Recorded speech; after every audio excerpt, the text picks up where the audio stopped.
Hi folks, how's it going? Now, I've had a busy couple of weeks, what with one thing and another. Not much of it gaming related, unfortunately, but I have managed to get all my Innsmouth buildings finished.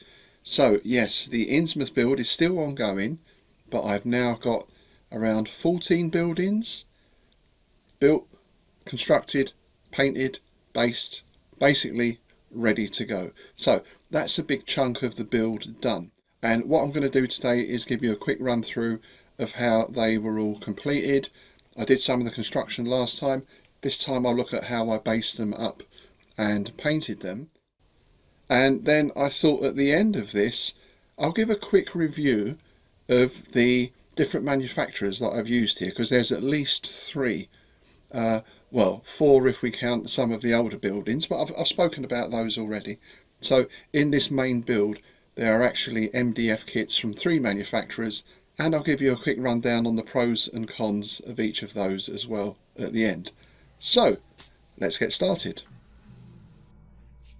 You may remember from last time that when I was putting these War Cradle buildings together, these are the Providence Lane Dunsmouth buildings. I said they were a little bit fragile and I was going to put them on a base. So I've used my vinyl tiles, stuck the buildings on, and now I'm just going to add a bit of ground cover using polyfiller. And this is also just to hold the building in place a little more firmly as well. And I'm also using this as a bit of filler because in one or two places I had a slight problem with the fit, which left a gap or two down one edge of the building. So just filling those in as well. Once the groundwork is down, then it's just some PVA glue. This is the Dunsmouth tackle shop for all your tackle needs. And it's just the usual method, PVA glue, then some scatter. I've got a mixture of sort of sand and green, and also some little bits of lichen and sponge bush, that kind of stuff as well. And as well as on the ground, I also put some of this on the building itself. So we've got like little bits of moss on the sides of the building, and I also added that to some of the roofs as well.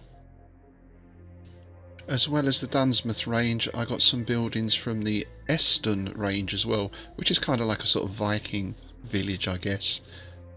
Now, here's where I had a big problem, because this roof, I don't know if you can really see here, you have to fit each row of tiles on individually, and there's a little tab at the side that goes onto a little slot on those roof beams.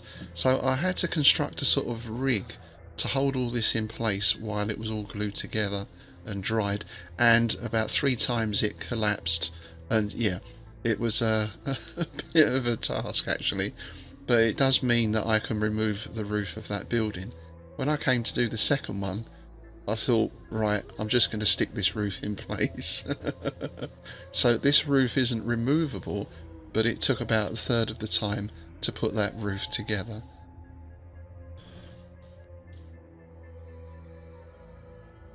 Next we move on to the single Sarissa build that I've got. This is from the Marshport range. This is the Marsh House.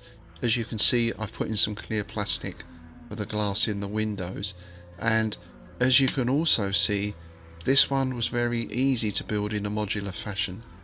We've got 3 floors or 3 stories, and it's designed very well. Each one just sits on top of the other with no fuss at all. So yeah, this was a really easy to build, this one. It went together very quickly. The only slight problem I had was with the roof. The roof is quite a thin card, and I found that a little bit difficult to sit onto the roof beams. I did sort of get it in the end, but there was a slight gap at the top. Now the thing is, with these buildings, yeah, you can just see the bit of a mess there I made of that. The thing is, these are Innsmouth buildings, so I'm not too fussed that they look a bit ramshackle or slightly non-Euclidean, because that adds to the atmosphere. But yeah, apart from that slight incident with the roof, which was probably me rushing things again, this was a very easy one to put together. Then we're on to the TTC building, the apartment B. Remember, I've got two of these. One is brand new. I actually got this at reduced price at Partisan.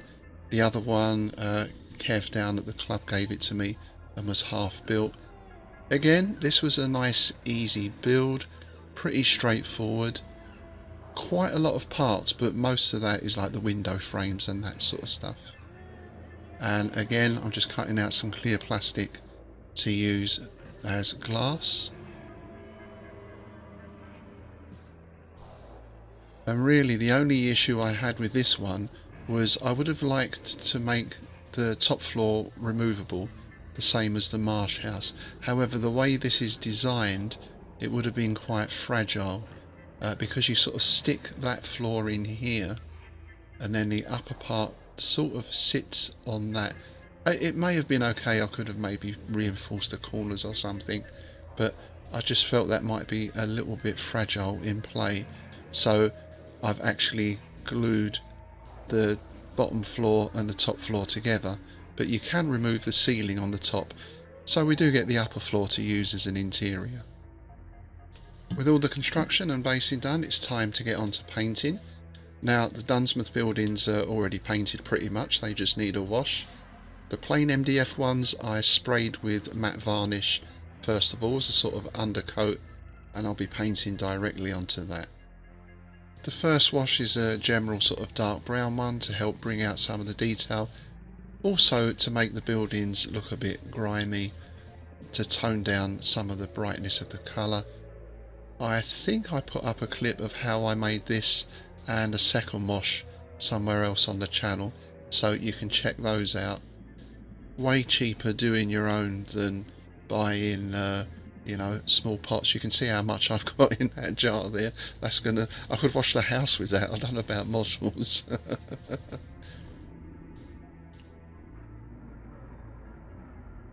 And the second wash is my Innsmouth green. So this was using greening and one or two other secret ingredients. Now you can really whack this stuff on. It looks like a huge amount of coverage, but when it dries a lot of the colour disappears, but you are left with this lovely greenish tinge, which of course suits an Innsmouth building perfectly. So a liberal application of Innsmouth wash, and that really does start making these buildings look, you know, it's that slightly run down, decayed seaside look. For the other buildings, I decided to give a grey base coat over that varnish undercoat, so this goes on very easily. This one, by the way, is going to be the Gilman Hotel, and I know the Lovecraftian adepts among you will say, ah, but the Gilman Hotel had at least 4 stories. Yes, I know it did. So I suppose I could have stuck both of these kits together to make a 4-story building, but that's quite high for the table. Again, a lot of this terrain is representational rather than realistic. The Marsh house gets the same treatment, just that basic grey again. And once that's done, we start filling in some of the details. So we've got a wooden balustrade at the front of the Gilman Hotel. The door will get painted in the same colour, and also the door on the Marsh house. But for the window frames on these buildings, I thought I'd go for white. It's quite sort of New Englandy. Plus with the white, again, with that Innsmouth wash over it, it's going to give a nice look of decay and neglect. I had to be careful doing this not to get paint on the plastic, of course. I probably should have painted all the frames and everything before I put the plastic in. In fact, it might even be worth painting these on the sprue, so to speak, before you assemble them. That may be a little bit easier. Some dark red for the tiles, both for the lean-to and also for the main roof itself. And once all that was done, it was just a case of applying those 2 washes to these buildings as well. That dark brown wash, and then once that had dried, the Innsmouth wash on top. So, construction done, painting done. The next thing to think about is layout. For the moment, I've just got all my buildings together and put them on the table just to see what they look like together. Obviously, at some point, I'll arrange these into an actual Innsmouth town plan. We're going to have a square in the middle with the main buildings around that, and then some streets leading off, I imagine. Oh, and I'm going to make a sign for the Gilman Hotel as well, to hang that over the door, like I did for my Esoteric Order of Dagon.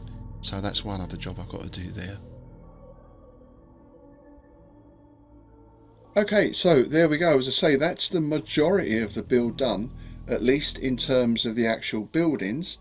Of course, I've got some other bits and pieces to do. I was going to do some scatter terrain, and also I was going to make some fences, that sort of thing, to go around some of those buildings.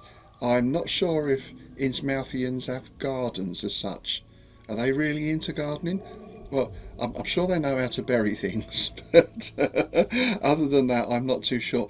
Anyway, just a little bit of street furniture and scatter terrain, just to fill the table out a bit more. And at some point, if I get time, because of course all this is mainly lined up for the Innsmouth Literary Festival in September, if I get time, I do want to do a bit of Innsmouth Beach or the harbour as well, maybe tucked away in one corner. But yeah, as I said at the start, I'll just give a quick rundown of the three manufacturers I used here. So we had War Cradle Scenics with their Innsmouth range. I got those through Empire Games, local shop, just up in Huntingdon. The pros of those were they were ready painted, and I think they've got a lot of character, especially these tall, thin buildings. They put me a little bit in mind of Tim Burton, actually, that kind of feel. They were relatively easy to put together. However, the main issue I did have with these was breakages. Now, to be fair, it did say in the instructions that these are made of quite soft MDF, so take extra care. Don't just press the pieces out. You probably want to run a craft knife around the edges first, and when you're assembling, you know, you have to be quite gentle. Of course, I'm a bull in a china shop who reads instructions. I just dive straight in and start snapping bits out. I did get a few breakages. I also found, because of that softness, if you put a lot of wood glue on and it gets a little bit damp, if the tab doesn't fit into the slot straight away, then you start wriggling around a bit, you can get a bit of warpage in the tab, or it sort of splits a little bit. So I did have one or two problems with that. As I say though, I think in terms of character and the fact that they were already painted, they just needed a quick wash, I was very happy with how those came out. The big apartment buildings are from TT Combat. Now, they have a very wide range of MDF buildings for everything from sci-fi to Wild West to fantasy, and you know, whatever era or genre you're looking at, I'm sure you'll find something there. These go together very easily. I had very little or no trouble at all putting the TTC buildings together. The only thing I would say is they've got slightly less character perhaps than the Innsmouth buildings, but they do go together very easily. They're very sturdy, they look very robust, and I've already used one of those for my Esoteric Order of Dagon, of course. That leaves us with Sarissa, and I think these are the best of all in that they combine the best of both worlds. They've got lots of character, particularly their Marshport range, which this house is from. This is the Marsh House, and this one was the easiest of all in terms of being able to disassemble it. So if you want to play with the interior, very easy to take the top floors off. As I mentioned earlier, a little bit difficult with the other two buildings. So this for me has full practicality. It's a good sturdy kit. It looks strong, very easy to put together, very nicely made. So I'd say out of all of them, the Sarissa are my favourites, and I know they've got a very big range now. They're working with a few different companies, I think. Okay, so there we go. So that's the buildings done. As I say, a few other bits and pieces to do, which I'll get on with over the next few weeks. If I get time, I'll have a go at doing Innsmouth Beach and the harbour as well. Hopefully I'll be able to get everything down to the club later this month for a sort of final test play really of We Want the Gold, because of course all this, along with my graveyard build and other bits and pieces, is for my set of skirmish rules We Want the Gold fantasy skirmish game with a twist. We're well into production now. We're actually bringing our first PDF proof out later this week. So I'm pretty confident we're going to have that game up and running at Innsmouth Literary Festival, and you'll be able to buy a copy of the actual rules as well. Okay, that's it for today. As always, please do let me know any comments, questions or suggestions, particularly when it comes to constructing MDF. And also, do you have any favourite Innsmouth builds as well? I've looked around at some various different manufacturers. I found those two, Marshport and Innsmouth, but is there anything out there that I'm missing? I'm always up for a good Innsmouth building or two. Thanks to everyone who sent in comments and some helpful suggestions for this build as well. As always, if you haven't already, please do like, share, subscribe, press the buttons, ring the bells, pull the levers and all the rest of it. And I'll see you next time.